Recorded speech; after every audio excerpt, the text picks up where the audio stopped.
Good afternoon, ladies and gentlemen. I would like to welcome all of our viewers to a new edition of Outlook. Today our guest is again on an internet link, the Ambassador of Israel to Budapest. Ambassador Yacov Hadas-Handelsman has had already an appointment to visit our university in November and be the guest speaker at our Ludovika Ambassadorial Forum. Unfortunately, the pandemic did not allow us to have this meeting, so now I'd like to welcome the ambassador through the internet link to our studio. You are very welcome, sir. Thank you for having me here, Ms. Moya. Our guest ambassador has a very impressive CV. He has served his country in many countries, in Vienna, in Turkey, most importantly as ambassador to Germany, to the European Union, and now to Hungary. Sir, I'd like to ask you first about fighting the pandemic. We hear a lot about the Israeli success. I even read one article yesterday in which Israel was named the champion of vaccination. So what lies behind this Israeli success? Well, first of all, I would like to update you that as of this morning, about 4.5 million Israelis have been vaccinated. Which means it's about 70% of the population that is eligible to be vaccinated, because in Israel, children constitute a considerable percentage of our society.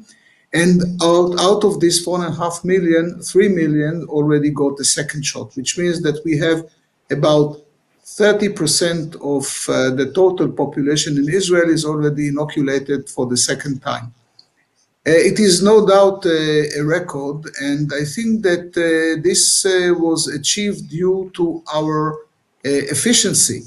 I think that it is not for nothing that Pfizer chose Israel to be some kind of a successful marketing example for this for the vaccination and its efficiency. And why? Because we are a small country by population, but also by size, which means that accessibility is almost 100%. And as you know, one of the problems of this vaccination is that you cannot transfer it from one place to the other. It has to be in a very, very deep freeze. And once it has been defrosted, it has to be used within several hours, or else it goes to the garbage. Second, we have all Israelis, it's compulsory to be insured in one of the 4 medical societies, which are state-sponsored or state-supported, and therefore they have records of all Israeli patients for the last 30 years at least, which for a pharmaceutical company like Pfizer, and especially when we're talking about a new vaccination, gives them a good basis for further research, because they would like to see how does this vaccination operate, what is it useful against, and so on, in order to develop it in the future. Third, we have a very efficient vaccination system because of the medical health workers system. So we managed, in a country like Israel with around 9 million people's population, a little bit over 9 million, we had the possibility on several days to vaccinate as many as 250,000 Israelis, which is quite a lot. So you can say it's a size, efficiency, and history. It must be now that the Israeli population is in good spirit, because it is very hopeful what you were telling us about.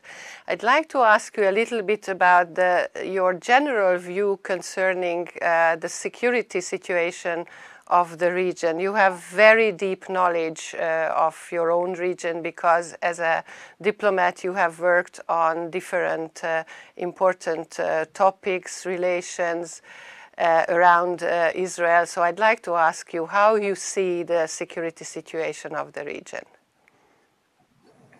You know, the Middle East has always been a somehow unstable region because of lots of reasons. Recently, there are two main sources for instability. One is Iran, and the other one is the weakness of certain regimes or certain governments or even certain countries within the wider Middle East, which created, among others, the Arab Spring exactly 10 years ago. There were a lot of expectations that the Arab Spring will lead for some kind of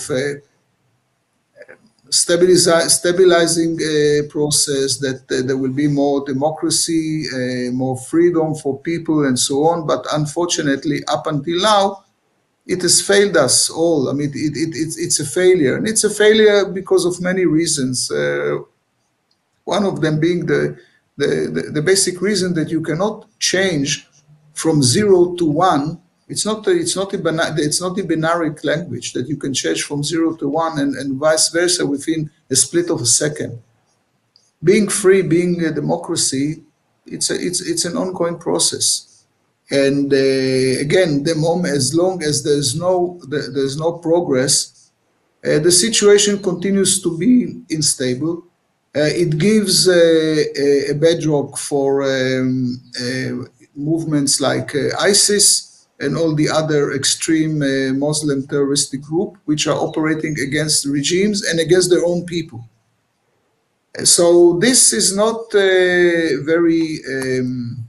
It's not very helpful. And as you know, in the global village that we have all turned to, what happens in the Middle East also influences Europe. For example, immigration. People are trying to flee or to bail out from places where they don't have work, or living conditions are bad, or political situation is bad. And if you have countries where you have everything all together, plus the fact that in many areas you can really feel the impacts of the global climate change, then it makes people wanting to wander out. They will wander to a place where they will be able to get something better than they have now. Now, until 10 years ago, the common wisdom was in Africa that Israel is the closest Europe to Africa, a Europe that you do not have to cross a sea in order to get there, because you could simply go to Egypt, and from Egypt try, and with smugglers they came into Israel. This is over because about 10 years ago we have completed a 250-kilometer long what we call a clever fence, which prevents them from infiltrating into Israel.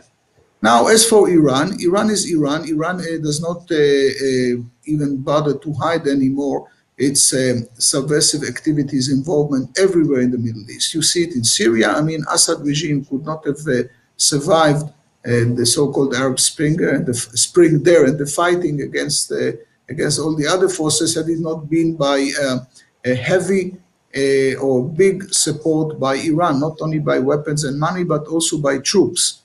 Several, if not thousands, Iranians have been killed fighting in order to defend Assad. They are all also involved in Yemen with this Shiite group, the Houthis, which is fighting against the Yemenite government and against Saudi Arabia.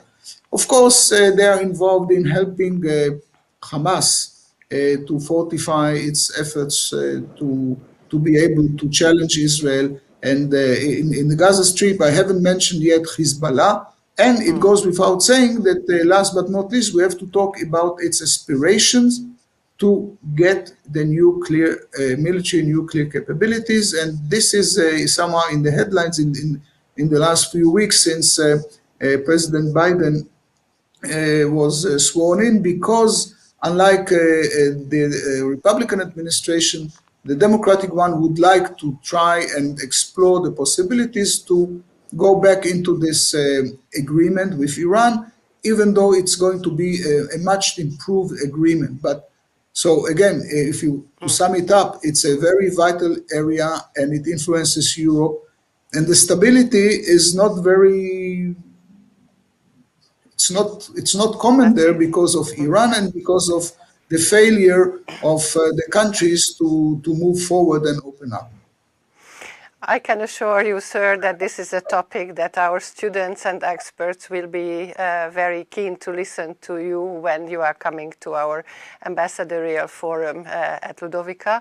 Now I'd like to turn to the Hungarian-Israeli relations, which to my opinion are ever deepening. And you told me that you had only a short grace period before the pandemic hit, and you could start doing your courtesy visits and meeting people in Hungary. But I'm sure that now you have an impression on Hungarian-Israeli relations. I'd like to ask you about that. And clearly we are interested that from an Israeli point of view, what would be the strong points of this relationship? Well, first of all, let's talk about facts. When I came here, average, there were 6 flights a day from Tel Aviv to Budapest, and they were all fully booked. Israelis like Hungary. Now, why do they like Hungary? Because it's close, it's less than or almost 3 hours flight. Because it's cheap, because people are nice, people are good, there are a lot of attractions, there is good food, things to see, Budapest is beautiful, and so on and so forth. It was very much not advisable those days, I mean, in this grace period, not to speak Hebrew in the streets or in the public transport unless you realize that there will be someone who will be able not only to eavesdrop but also to understand you. And the Israelis, as we say in Hebrew, they voted by their feet because they just came here. In addition, there was almost a daily flight to Debrecen, but this is mainly because of the Israeli students who studied there, and we haven't spoken about it. You know, this is it is becoming more and more significant element in Israeli-Hungarian relations because you have an ever-growing amount of Israeli students who come to Hungary to study mainly medicine or the pharmaceutical studies, but mainly medicine. You have them everywhere, you know, from Semmelweis in Budapest, Debrecen, Pécs, Szeged, several hundreds. Everybody is very happy. They're very happy because Hungarian medicine faculties are being considered in Israel to be at a very high level. So the vast majority of them do not find any problem to get a place for internship once they conclude their studies here in Hungary. So this connection between people is very important, and you have it here. And I haven't started to talk yet about the still hundreds of thousands of Israelis who are of this or that Hungarian descent. And they still maintain ties with their relatives here and so on. And again, we cannot also forget the history between Hungary and Israel, but mainly between Hungary and the Jews in Hungary. I mean, it goes back hundreds of years, and the Jews were always at the time part of the Austro-Hungarian society. They wanted to assimilate, and then until the big, until everything was broken to pieces in 1944. But this is a reality, and we have to, and both sides have to live up to it. So, on the popular basis, and I attribute a great importance to these people-to-people activities and interaction. You know, it's excellent from our point of view. Politically speaking, there's also again the private or the personal dimension. This the friendship between Prime Minister Orban, Prime Minister Netanyahu. And also politically, it is, the government's policy to try and defend Israel in the international arena wherever it is possible. Mainly because it's something that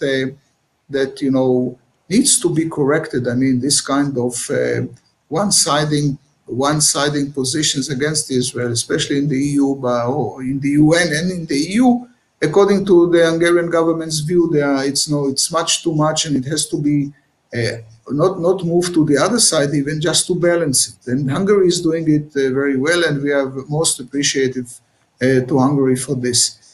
Coming to talk about other aspects about the economy, for example, again, coming for a second to the corona, you started with the pandemic, which is something that occupies us all today.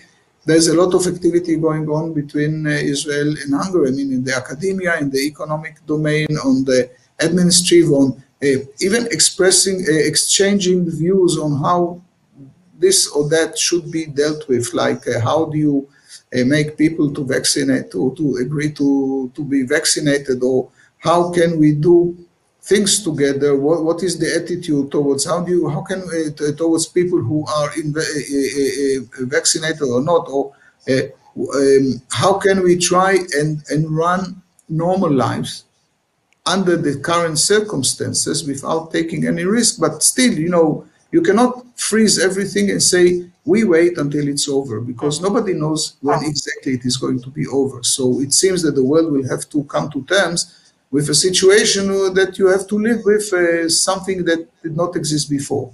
So we need to see many things and try and find out how do we do it. And then last but not least, there's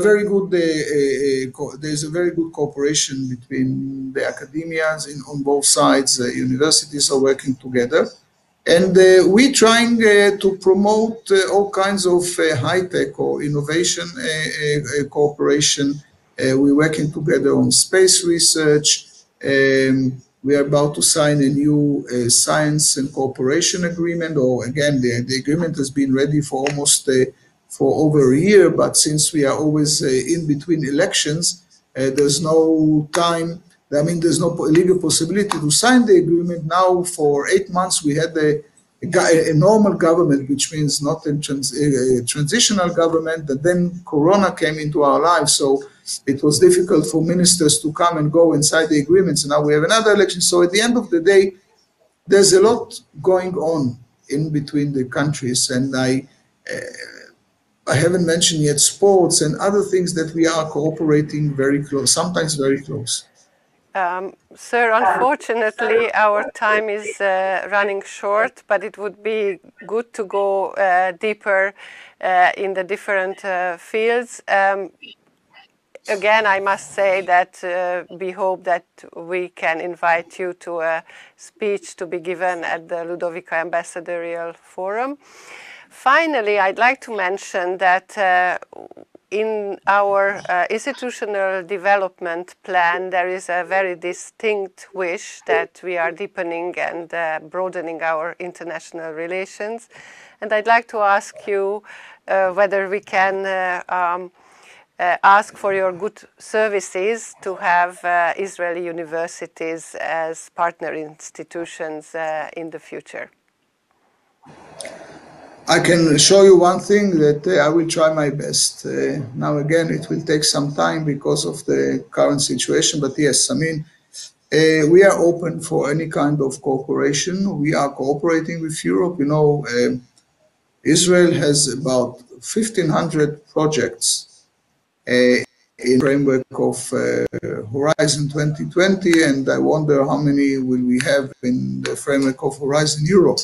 But this is only one framework and one example to this kind of cooperation on the academic and research cooperation, but we are ready, of course. Thank you so very much, and I wish you much success in your endeavors in Budapest. Thank you very much for having me here, and all the best.